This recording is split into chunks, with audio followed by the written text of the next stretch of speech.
Assalamu alaikum and welcome back to Single Muslim Live here on British Muslim TV, sponsored by SingleMuslim.com. I'm Fahima Mohammed, your host and relationship coach. I want to welcome all of you from all of us here on British Muslim TV, and we are hoping that you will also be joining in the conversation wherever you're watching, whether it's live on Sky Channel 752, Facebook, or Twitter. And we would love to have you join in by asking us any of your questions or queries and calling in directly to the studio on 01924 231 083. Please do ask the bill payer's permission, as standard network rates do apply. You can also message me anonymously by sending in any of your queries or questions to my guest or myself tonight, which is on 07585 835 150, and that's our free WhatsApp service. Now, without further ado, I'm really excited for a very extraordinary guest tonight. We have amazing guests every week, but tonight is absolutely phenomenal, where we have a celebrity guest with us all the way from Missouri in the US, and that is Shaida Sween. Salamu alaikum, Shaida. Walaikum assalam, Fahima. It is absolutely adorable to see you. So lovely to have you with me tonight. Thank you so much for joining us. Thank you. It's an absolute pleasure to, join you as well. Well, if anyone hasn't got any clue already, we have Shaida Sween all the way from the US, who is also a celebrity on 90 Day Fiancé and another new hit show. But you know what? I'm not going to explain anymore. I'll leave you to please, tell our viewers tonight who you are and what you do, and then we're going to go into our topic. Okay. I am Shaida Sween. I'm from the beautiful twin island of Trinidad and Tobago. And I'm also on the hit show 90 Day Fiancé, season 9, as well as season 7 of 90 Day Fiancé, Happily Ever After. I'm also a certified yoga instructor. Amazing. So you've got this long history and journey of being single and looking for a spouse, and you did so in a very public way. Now, that's why I find this very interesting. And I also want to understand, obviously being in the public eye and, being single, and how was that journey for you? Because tonight we are talking about being single and secure. And what does that even mean? Firstly, what is secure in your definition mean to you? The definition of secure, I think, building that foundation first in your life, and that's how I interpret it as single and secure. Make sure you're secure when it comes to every element in your life. Build a strong foundation for yourself, your mental health, your education, and just take it from there. So that's how I define secure as. Did you think that you were secure when you were on the 90 Day Fiancé hit show, or were you secure at that moment, or did you have to build yourself up to it? And if you did, what was the steps and how long did it take you? Well, I think I've been single for 35 years of my life, all my 20s and also my early 30s. And I took that time to secure myself, I was educating myself. Like, I have a degree in education. I have a degree in English. I'm an English major. I started off at education and I switched my degree to just an English major. I also went and I pursued a diploma in yoga.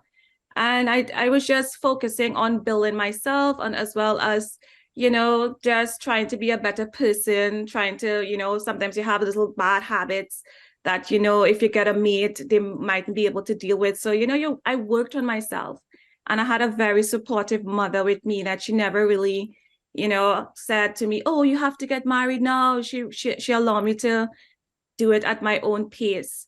And I really do admire her for that. So I think I took that time.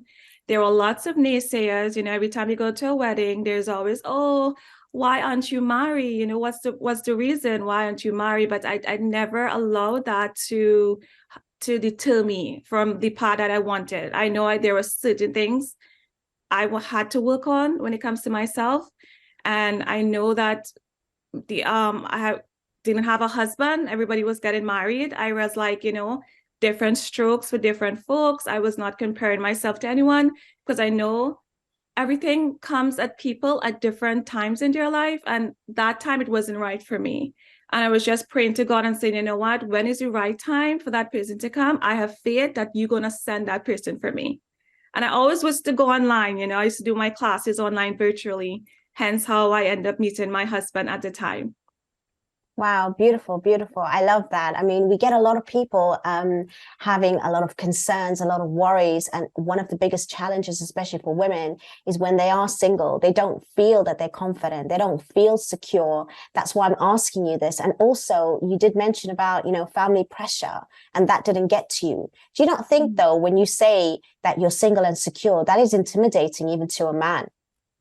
It's extremely intimidating because I think when you think of yourself as single, you always have to be not confident, not shy, something has to be wrong. But I think the world is evolving. Like there are women now, we are single and we are secure. Yes. I mean, we know that eventually for some, we're going to find that person, but we don't allow that to control our life. If we don't find our husband now, guess what? We're going to move on with life. We're still going to pursue our dreams, pursue our goals, and just move on until that time comes. And that's what I did, I had it so hard for Hema. I have 5 sisters. Six sisters. Imagine you seeing each sister one by one getting married. And after that, babies are on board and everyone's coming home with a baby. And I'm the only one just like, Shaida, what's the problem? But I was always the type to keep myself busy. I keep myself busy doing what I love. I wasn't waiting for a husband to pursue my goals, and that kept me occupied. Oh, wow. I'm so happy you shared that with me. And thank you so much for doing that because, this is real, regardless of, your status. There are real situations that what you've just highlighted, watching even your own family members move ahead in that direction and you being the only one and still keep up the faith. And more importantly, keep up that positivity, which is really difficult. It's really challenging. And I know you're making it sound really easy, but it isn't. I know that because I coach. It's so challenging. And sometimes you're going out with some of your friends and they'd be like, it's time for you to get married. And they say it in such a way, they don't know how hurtful it is because no one is with you at night when you are making your prayers and you're begging God, It's just that you don't go on social media and put a post and say, oh, I'm looking for someone. But in the night, no one knows what you're doing, how you're feeling. So when you go out and in public, they say, you need to get married now, or you need to find a husband, and you just give them a little a little shy smile. Those were some of the pains that I deal with, and it was something that my friends used to say all the time. It really affected me and hurt me in my private moments. That could really affect your mental well-being. That can really affect you even being in a particular way to attract the other person, because it's really important to actually be confident and show yourself up in a particular way to attract even your spouse, potential spouse, because no one wants to be attracted to anyone that's looking depressed and sad while looking. And I know it's so hard to balance. So what was it that you did? Because even though you were pursuing your goals, your dreams, can you do both where you are pursuing your goals and dreams, but also on the lookout? How can you be active on the lookout to actually find a spouse? Or is it something that you do one or the other, or is it a balancing act? I think it is a balancing act. Like you could pursue your goals, you could continue your life, but try to find time to, make the effort to find someone, because Prince Charming is not going to fall on the front door, right? He's not going to fall from the sky and land in your living room, right? So you have to make the effort to find someone. And when I say make the effort, be sociable. Go places, talk to sisters who probably have potential brothers. For me, I lived in this virtual world, so I wasn't surprised that I found my husband in that virtual world. I used to do lots of online classes, or I used to post a lot of social media stuff online. So hence how I found my husband. So whatever, some people might do it on social media, and that's quite okay. You just have to, go there and just make yourself available. I'm not saying go and beg for a husband, right? And say, oh my God, can you marry me, please? No, it's a way to do things. But just make yourself available and be open-minded. That is also another interesting point that you made, because a lot of the women, they are available now, especially on social media, even apart from being on the, marital apps. But the fact that, they're on Instagram, they're on TikTok, and they do get a lot of DMs. But how Yeah. would you filter? Because you did say you met your husband online. How would you filter what is correct and what isn't? Like when you get people messaging you, how would you know? What would be the sort of ways that you would actually know that this person is genuine, this person isn't? How would I interact? Do you interact straight away? And if you do, how? I'm really curious about that. When I get a DM, you go and scope out scenes, you see a brother, you might say, okay, let me go through his friends list, make sure this is a real account, and see if you have mutual friends in common. I remember when I saw my husband, I went and I realized that we had a couple of mutual friends in common. So I was close to one of the mutual friends. I went and messaged that person and said, hey, do you know so and so? I say we have him both as a friend. Is he a good brother? And the person wrote me back and said, yes, that's someone I know personally. He's a good brother, X, Y, and Z. So, you have to be very careful. For me, it's hard for me to just find someone with no mutual friends. I often look for those brothers who I realize we have mutual friends. So when they message me, I could probably, go to a mutual friend and find out if this person is a good person, what type of person is he? So that's how I kind of, how do you say it? That's how I try to, Bet. Yeah, no, absolutely. That is such good advice, actually, because I'm always wondering about that. And we do get a lot of girls that complain that they never approach. And if they are, it's the wrong type. And then how do you know? So, yeah, the mutual friends thing is quite good. But nowadays, people are so clever on the internet. We have to be very, very careful, like you said. And, we are opening ourselves out there, for being vulnerable and actually meeting people that will be a stranger as well. And to be able to, be secure and careful in the way you approach it. So if someone is, wanting to talk to you, and you can also say, and I've said this before, and I'm going to say it again, you can always say, well, my uncle knows, my cousin knows, my sister knows, so that they will feel that, this is not just me and you. They can't just say what they need to say, and hopefully that will help. Now, we are coming on to our first break. That has gone so quickly. What an introduction. I love it. But we are coming back with Shaida, who's going to be talking us through her show and this amazing topic, inshallah. So make sure you stay tuned, watch us, continue tuning in, and we will continue the conversation in a short break.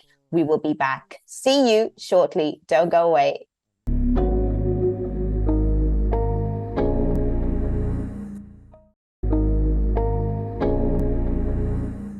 Assalamu alaikum and welcome back to Single Muslim Live here on British Muslim TV, sponsored by SingleMuslim.com.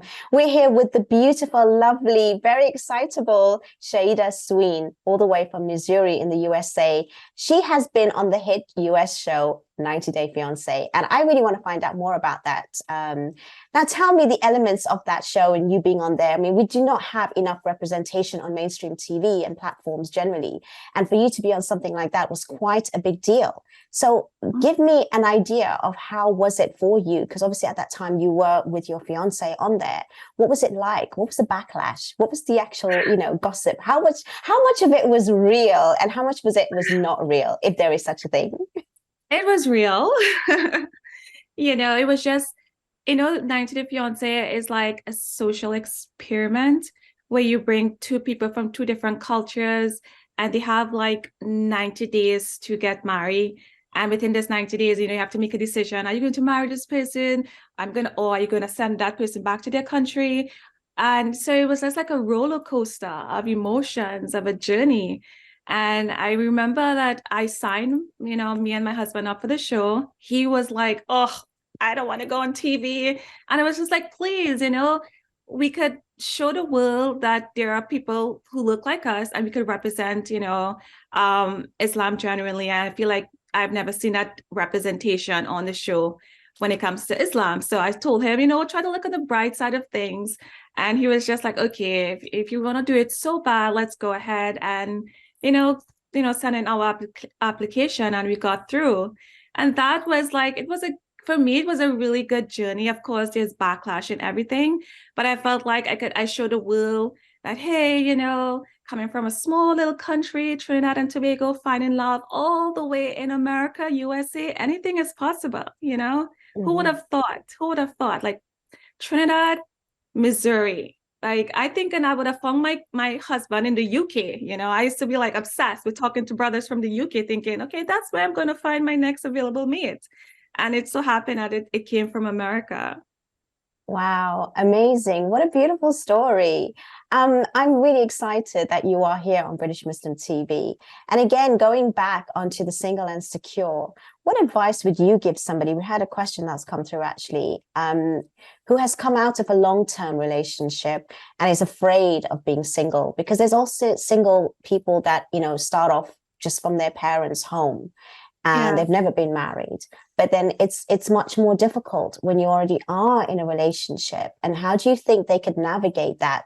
Because it does sort of sometimes cut you and, you know, make you stumble when you've had either rejection, disappointment, heartbreak. So how would you advise someone to be single and secure after a failure in a past relationship? I would advise them to heal. Like, don't allow your past to sabotage your future. I know sometimes we're afraid to go back into thinking, oh, I need to go back into a relationship because that's all I know. I think it's best, you know, heal from your past experience before you go into a new relationship. Just have faith and confidence. Everything will work out. You know, just heal. It takes some time for yourself. I think a lot of times we tend to take short, especially if we come from a very long relationship, take a short time to heal because you just want to get back into a relationship because that's all we know. All we know is, you know, waking up next to someone, living with someone. But you know, it's okay to find some time to be alone and just honor that time and heal from whatever trauma and bad things that you've been through. So that will prepare you for your future in meeting someone. Lovely. I really, really second that. That is so important, actually. It's time for healing because a lot of us feel like we need to jump into some other relationship or we don't actually address what has happened regardless. So I definitely do second that. Absolutely beautifully said. I could have said it better myself. Now, going back to you and your fiance, now being a couple, a lot of us talk about, you know, not exposing what we do and who we are. And at the same time, social media is very much limited in giving a reality. Do you think that you actually give a reality or that snapshot is just a very slight amount? Because do you actually share the hard times or are you just posting, you know, what is amazing? And do you think that has an impact? And what kind of influence do you think that has on other couples looking at you, trying to give those moments, which is very, very sort of perfect looking and lovely looking? And do you think that's the best way to move forward on social media? I told you I'm going to obviously, you know, play devil's Yes. advocate here. Yeah. When you watch the show, you would see some, you know, you'll see some of the struggles in, you know, being in a relationship that I go through. So I think I am, you know, given the most authentic experience. I'm showing you the hardships. You know, yes, there's love, but there's also times when you and your husband might not agree and you might go through disagreements, but there's a way in which you can communicate. No, we're not going to cuss each other out on national television. We might, you know, find different ways to disagree. And it will be, of course, it's going to be an amiable way that we disagree on. So on the show, we're showing that aspect on social media. I think, you know, you're posting your really nice pictures, but at the same time, I do say on my social media as well, I do address things. I just try not to be like Miss Perfect, you know. I remember when I posted a video of hugging my husband and I was just like, you know, if your husband apologized for something, try not to dwell on it. You know, you try to move on. And I think I posted that in relation to what was happening at that time on the show, that, you know, addressing something that, you know, I didn't like how we handled a situation. And he apologized for it. So I posted on my social media, you know, hugging him that, you know, when he apologized and he sincerely means it from his heart, I'm going to let go and move on.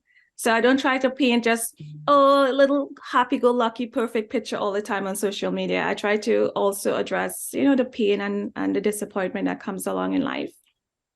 Yeah, no, I love that. And I'm glad I asked that question because we do find a lot of couples that are together are only posting one side. And I don't know how healthy that really is and a true picture of real marriage. And I think we do need to have responsibility and accountability of what we're putting ourselves out there. And I know on your shows, definitely, I've seen lots of it where you have been very real and true to the struggles. But unfortunately, on social media, it does not come across like that a lot. So I'm really happy that you do address that. And I think we do need to see more of that side of reality of marriage, because there is such a high expectation or an unrealistic expectation of how a couple should actually behave, and it isn't just all smiles, and even that snapshot is only a few seconds, and sometimes for the rest of the day it's not like that, and that's the reality. And that's the reality.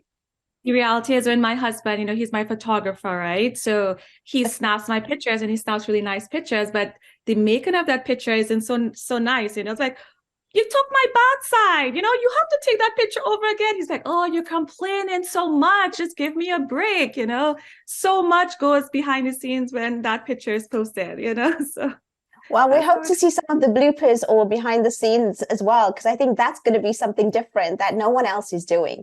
So inshallah, that's another idea for you. I think so, definitely. Me, definitely. I do come across as well, Shay, that a lot of youngsters, men and women, actually, they come to a certain age. And I know it's harder for women, this biological clock that's ticking, as regardless of how much time, you know, you have to be patient. You know, they get to a stage, it's like, you know, I've tried everything and I'm going everywhere. And, you know, just recently speaking to certain people with regards to this, it's how do you keep that momentum going after so many years where you don't look desperate, where you don't have, you know, that sort of like way of being where it just feels draining.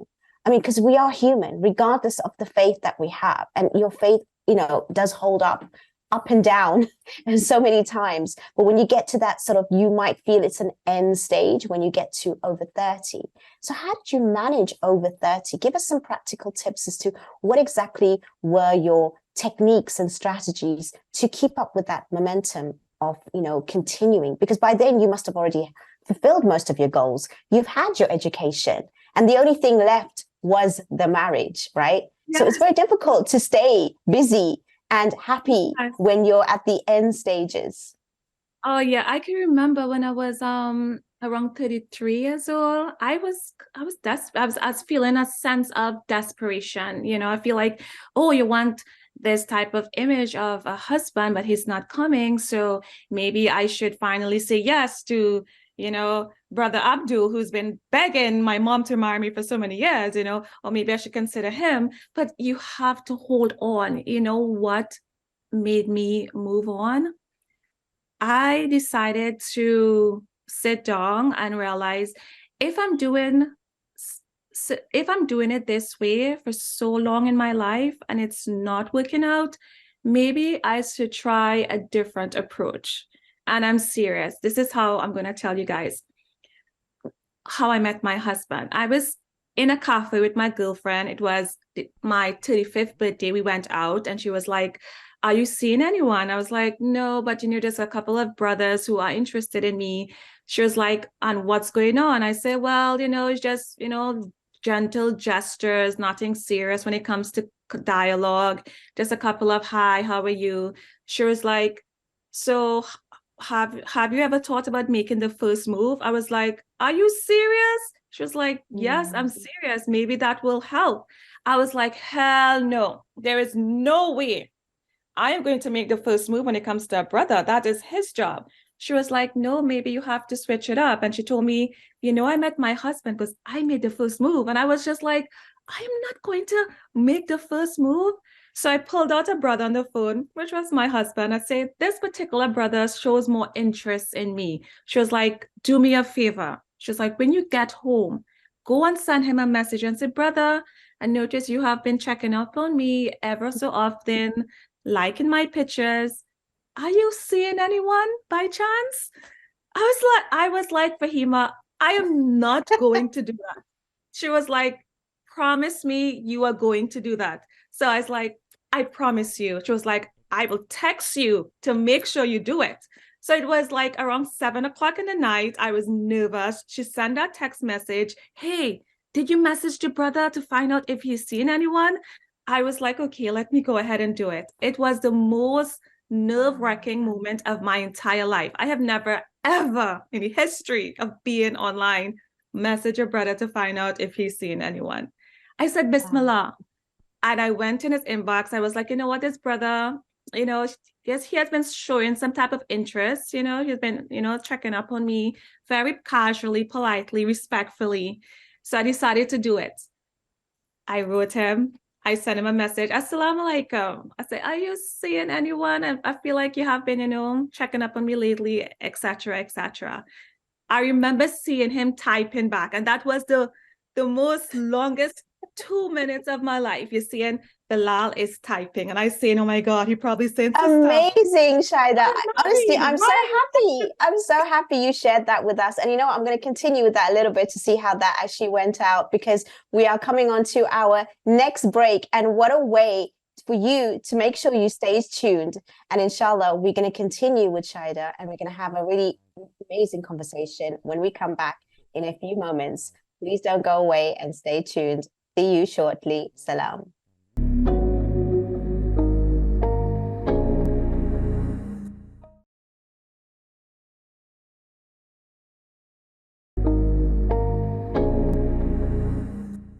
Assalamu alaikum and welcome back to Single Muslim Live here on British Muslim TV, sponsored by SingleMuslim.com. Wow, what an amazing conversation. And honestly, Shaida, you shared something so important to us. That's one thing, a lot of us can resonate with, is the fact that we as women, especially Muslim women, we are not making the first move. No matter how much we like somebody, we will never do it. And you just explained that you had to fight your ego in order to do that. So what was that like for you as you were explaining that you were just, sent that message and made the first move for this guy, your fiance? There was an ego because, as you said, as Muslim women and women in general, we normally don't like to make the first move. We always feel like that's the guy's responsibility. So for me to go ahead and make the first move and have my husband, he sent back a message saying, no, I'm not seeing anyone right now, but I thought you were, probably getting to know someone. Hence why he was not really used to, bombard me with messages. And I said, no, I am single. And he said, when you are ready, sister, let me know. And I was like, I'm ready now. Like, yeah. That was so nice. Like, and if I had not made that first move, to be quite honest, I might have still been single because I would have been waiting for someone to approach me, waiting, So I was happy. That turned out to be like really good. Like for me, I was like, so I always tell sisters, if you've been doing the same thing for so long, switch it up. Sometimes you feel like brothers has been coming to you, your family members getting brothers to date you and you don't like them. You never know. Sometimes it'll be, try it. It worked for me. You never know. You might have chemistry with someone online and be like, hey, are you seeing someone? I don't know. That is such a sweet story. No, I'm so happy that you shared that with us, because I think it's really important if someone, especially like yourself, absolutely gorgeous and beautiful, at the end of the day, being vulnerable and actually turning it around is so important. I think you shared something again, which is really vital, is to, if we are doing something for so long in the same way and it doesn't work, we do need to look within. It's not just about, like you said, things are not just going to come to you. It starts with yourself. It starts with you changing certain little adjustments. It was just a small adjustment, right?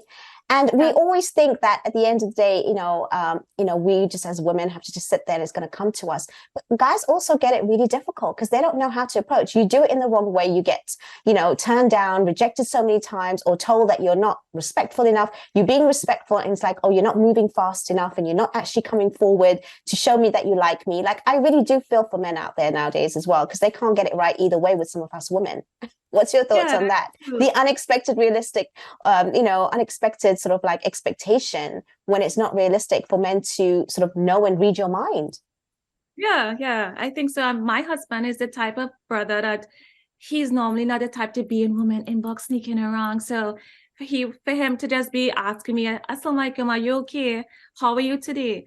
I think that was his way of trying to approach me, but he was not the bold, confident one to be like, oh, let me get your number. Let's take it from there, So, because when I asked him now, I was like, if I have not approached you, would you have approached me? He was like, no, I was kind of approaching you when I was just checking up on you. That is, that was his way of showing interest, but I wasn't picking up from there. So I'm glad I kind of Well, like ice and made the first move.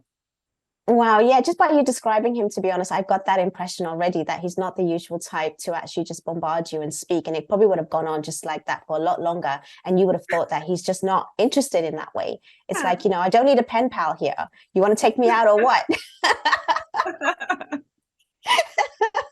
So definitely, I get you. And then you get the other type that is just so full on. It's like, again, I do feel sorry for them, but we need to be clear as to what is it that you really want. And I think he had a very amazing approach, and that's what also gave you the space to actually make that first move. Because a lot of the times we're not given that space; we're just bombarded at the same Yeah. time. Yeah. So definitely. So when it comes to compromising, I know that's a big thing. I mean, a lot of the times, and as you get older, Mhm. you get more settled and sort of like, in your own ways.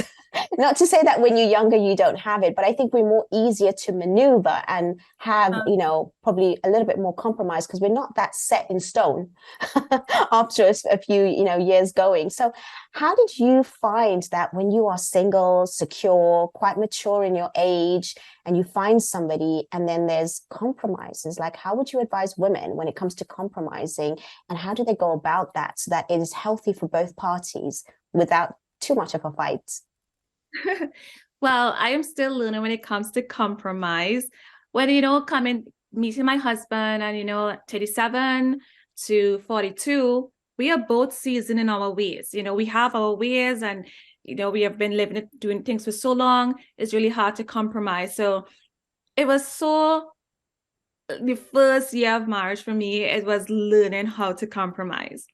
I do things a certain way. He does things a certain way. He's more of a neat freak type of person. I am also neat, but not so neat to have everything a certain way. So it was lots of compromise. Sometimes I have to put back things on the shelf and just shift it in this direction that he likes it. And when it comes to I have this very really messy habit. When I'm done making wudu, I leave a whole swimming pool of water on the floor, right? So he hates to see water on the floor. For him, he's like, no, you have to who did this? I was like, oh, I just finished making wudu by the sink. He was like, so much water. So I had to learn how to, now be a little more neat, don't splatter all the water all over, watching you here wiping your feet, mop it up right after. So there's a lot of things I learned how to compromise. I think when you love the person and you want to make it work, compromising, you will know something that you have to do because you don't want to, be in bickering for the most pettiest things. You want to be able to resolve issues. I think, again, you erased something very, very important. And that was the first year was about compromise, because we talk about the honeymoon period, right? And the honeymoon period, yeah, nowadays it is momentarily at the very beginning. But a lot of that first year of marriage is just getting to know two strangers. And in that first year can either make or break you. And nowadays we are hearing of a lot of people not even making it through the first year. So what other advice can you give people with regards to sort of you've mentioned things that were quite trivial, but when it comes to, say, family dynamics, when it comes to their having a past, you having a past, because obviously being married at a much more mature age, then there are much more serious issues. What keeps you two together? What is it? Whether it's communication, whether it's love, whether it's an understanding, what is it that keeps you together, even though you might have some more deeper detrimental issues, especially in the first year, that actually kept you still that glue and that magnet still attracted? I think what keeps us together on bigger issues is that we have the same Islamic foundation. And I think that is what we hold on to as a couple, the things that he follows, and we are so similar. We have that Islamic foundation, and that helps us as a couple.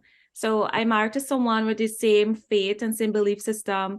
And I think that holds us together, because when we have a magic word, when we find ourselves going out of character, we have a magic word where there's Bismillah to kind of tune us back into ourselves, so we have some magic words that we use to not go out of character.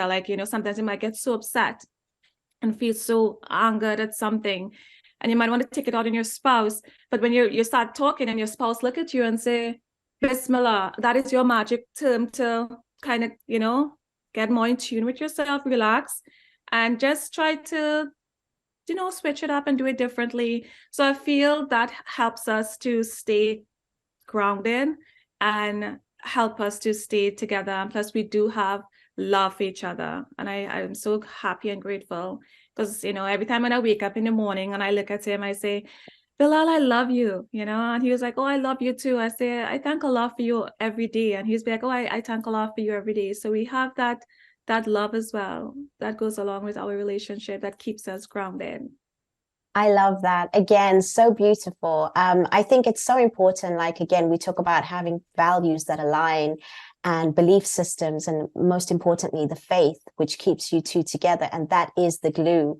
And I think there's so much hidden gems that you've just mentioned already for couples that are either in a relationship or struggling in a relationship, or newly sort of like couples, or even singles that are actually looking to find a spouse, to look for those values in the other person, because we do look very surface when we're looking for a spouse. We look very, very on a, sort of like a different dimension of looking. So what were the actual boxes that you needed ticking in your sort of mind when you found someone? I'm really curious about that. Well, when you're younger, you look for things very surface level. Oh, I want a handsome, tall guy, or a nice brother with nice skin. When I got older, those things I sweep those things off of my list, and I was like, you know what? I want someone with strong family values, someone who's good to his mother. I was looking for that in a brother who who loves and adore his mother and treats his mother really well, because my mother always grew us up and say, you could tell a lot by someone how they treat their mother. Paradise lies at the feet of thy mother. So I was looking for that as well. I wanted security. I know I was, billing myself as a businesswoman, having my own fitness class, yoga class. So I wanted someone with similar entrepreneurial spirit, entrepreneurial experience. And I got that in my husband. And of course, you want someone who, for me, I was always into fitness. I was looking for someone who takes good care of himself, his body and everything. And that was just like my checklist. I wasn't looking for the most handsome guy and, with dark hair. That was not, I outgrow that level in my life, because I was looking for more things that, you and your mate, you want someone at the end of the day, as a Muslim, you want someone who could take you to Jannah. You want someone who could correct you when you're wrong and advise you to do what is right. So I was looking for more of that.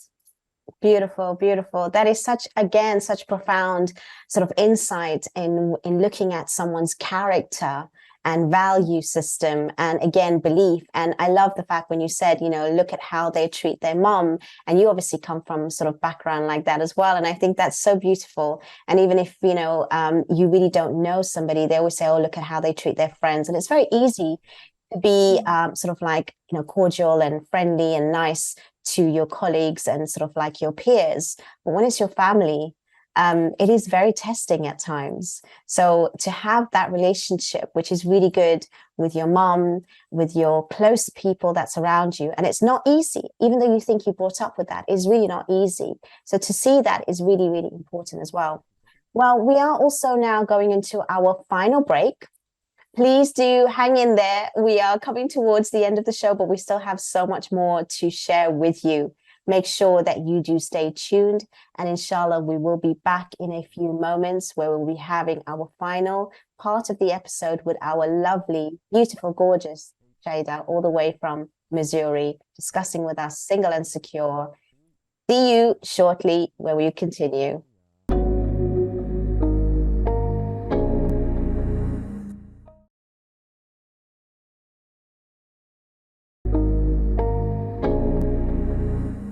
Assalamu alaikum. Welcome back to Single Muslim Live here on British Muslim TV, sponsored by SingleMuslim.com.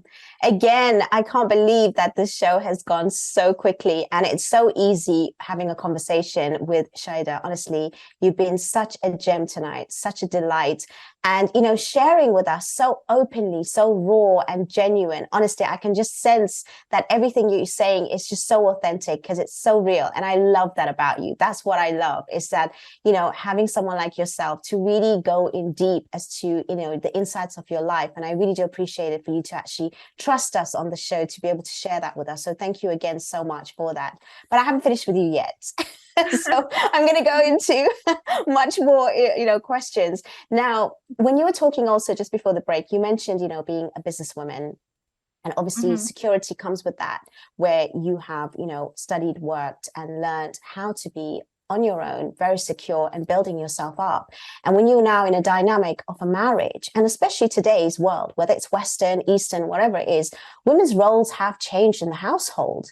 I mean, were you ready for that? Was even your husband ready for you being a different person as a woman? Because a lot of the Muslims are brought up where the woman stays at home, they do take care, even if they go to work, they do everything in the house and outside. So how is it like in your house? Is he the sort of typical man that expects everything from you, or does he actually work towards helping you in the household? And do you think it should be that way or it shouldn't be that way? What is your thoughts on that? Well, first, I think I've been taking care of myself for 35 years. I was kind of happy to have someone take care of me, to be honest. But no, my husband is the type that he really is, provider, maintainer type of husband. So he, like, even when it was time for me to set my business here in America, he handled all the legal papers. He helped me with the website. He was just like, you know what, I know you come from being a businesswoman in Trinidad, so I'm going to continue that with you here in America. So I was happy and lucky for that. So I was glad for the assistance, because I've been doing it for myself for so long, to be quite honest. I feel like, sometimes I drive into the studio back home, coming back late with my yoga blocks and my straps. And now it's like I have someone to drive me, sometimes if he's available, he will take me places. So I'm enjoying the spoiled treatment for now.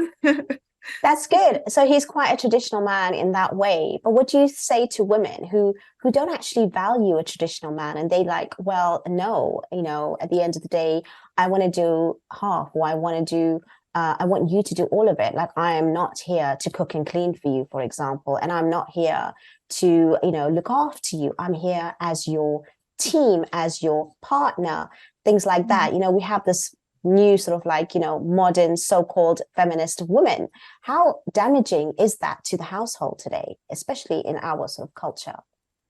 Well, I feel for everyone, each to its own. Like, if you think it works for you, you go ahead and do it. Where I'm from, me and my husband, we do share responsibilities, and I wanted it to be like that, because I feel like I don't want to put all the burden on himself, especially if I am, becoming financially successful here in America, I could chip in. So once I do that, we have a more fruitful life, and I get to live the life that I always wanted. So I definitely love contributing. Like, I'm not a type to say, okay, I'm going to make the money, although my money is my money and his money is still my money. I am the type to be like, you know what, although he's helping so much, I'm going to take my money and contribute to do X, Y, and Z, just because I just want to help him off, because I financially can't help. And I want to take some of the burden off him so that we could live even, better lives. So for me, that works for me. And what are your plans if you feel there's going to be children in the future, inshallah? Like, how would the dynamics change then? Do you think you will take a different role, or would you still try to remain in business and, have that sense of security where you are also able to contribute after a while? What is your plans?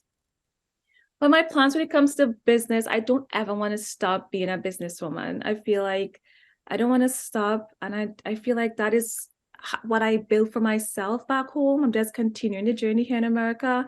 Yes, when God has blessed me to be a mother one day, I hope I will continue my business, because I'm doing this because I love it.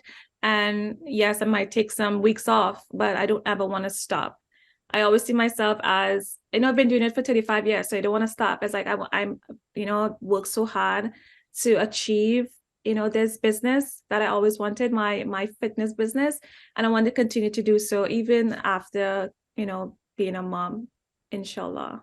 Brilliant. Inshallah. Look, I know we're not quite at the end yet. So before we get to the end, and before I even, hopefully not forget, but I want to address it now because you do have a business. You do help a lot of women, especially with the business that you have. So please share your details now so that whoever wants to follow you or even on your shows and the work that you do to help women improve their well-being, please tell us, where can we find you? So you could find me on westindianbella.com. That's where I have my fitness program, starting January. We're going to do some fitness yoga, some fitness flexibility stretches. And it's going to be a fun class, learning how to breathe, learning how to get flexible, learning how to remove that achy back pain that we all been complaining about. And I'm so eager to launch it. I also have my social media handle at westindianbella. That's on Instagram. And you could also find some of my classes there on the link that's attached to my social media. Perfect. I just wanted to make sure that, I don't sort of forget that towards the end and ask that question now. Again, if there are women out there, especially, and men who are feeling sort of insecure right now, what would be your sort of advice for them overall if they are struggling to feel secure while single? For those who are struggling to feel secure while single, I would sometimes you have to deal with yourself first, let go of whatever you're fighting, your demons, and just, try to focus on your mental health, cleanse your mind. I think when we allowed our mind to be clouded with negative thoughts and feelings of depression, we tend to put ourselves in a very dark place. So you have to deal with yourself first. Get up early in the morning, take a good run, be confident. Sometimes I see my husband doing this many times. He writes on the glass, I am strong, I believe in myself, I'm going to achieve this. Sometimes when you look at that, and you send those positive words into the outside, into the universe, it comes back to you. So, try to speak things that is uplifting and positive into your life so that it will manifest in itself. And try to just be patient, be confident and be patient. And if you really want to find love, you have to make you might go there and find it. Sometimes we want to find something, but we're not making the effort. We are praying, but remember, you have to pray and you have to make the effort as well. So all the best to you. Just take your time and remember, everybody gets things on different timing. Nobody's timing is like all the same. And that's just the way it is.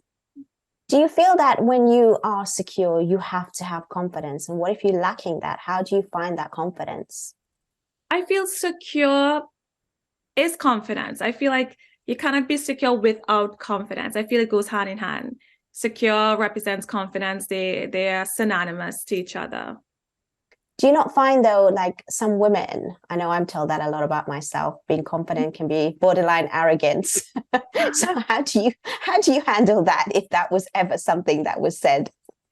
I think people tend to mix up confidence with cocky. It's two different things. I think cocky is when you're walking around and you're letting people know you, and you have this type of, walking around with this air.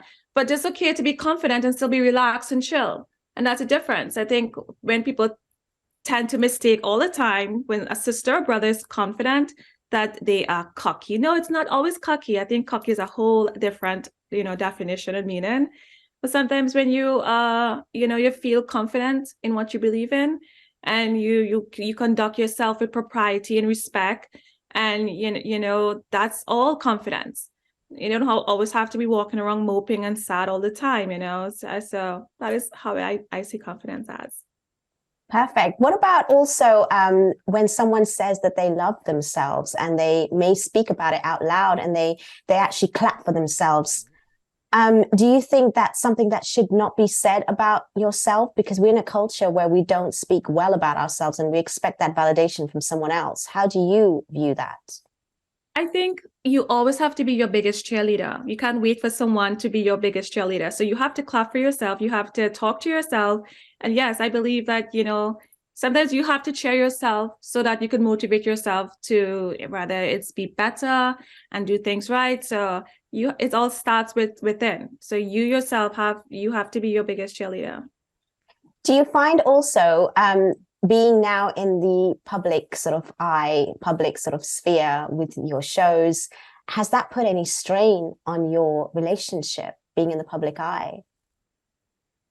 It does, so because, there's always those nasty comments or nasty emails. It puts a strain, on our relationship sometimes. It's a struggle. Like, well, I'll be real. You have to be very strong, and you need to have a backbone and be secure in order to be, a public figure especially in today's world.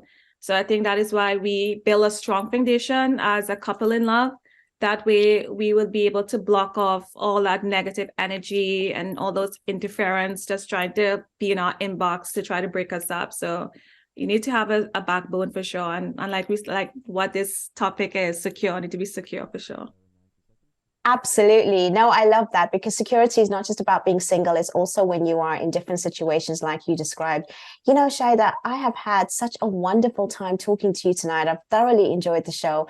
And, you've been an absolute pleasure. We are coming towards the end. And I just want to say thank you so much for being with me today in your busy schedule and giving us your time and being on here. It's been an absolute pleasure. So thank you so much from all of us here on British Muslim TV. I just want to say thank you so much, Fahima, for having me, and thank you everyone on British Muslim TV. It's been a pleasure being here. Amazing. Well, inshallah, we hope to, view your journey online, and wherever you are, please do give Shaida a follow and do take care with yourself, your well-being. And she definitely does help with that as well with her line of business. So do check her out. Now, tonight's conversation was really special and really wonderful. Also, knowing that we had such a wonderful guest tonight, please do keep your comments and queries coming through. We do appreciate it. We do listen. We do take on board everything that you say. And again, I want to thank my beautiful, wonderful guest tonight, Shaida, and also all of you for watching and tuning in. We really do appreciate your time, your support. And inshallah, we will be back same time next week with another guest and topic. Please make sure that you enjoy the holidays, take care, and have a lovely evening. We will see you next week. Assalamu alaikum.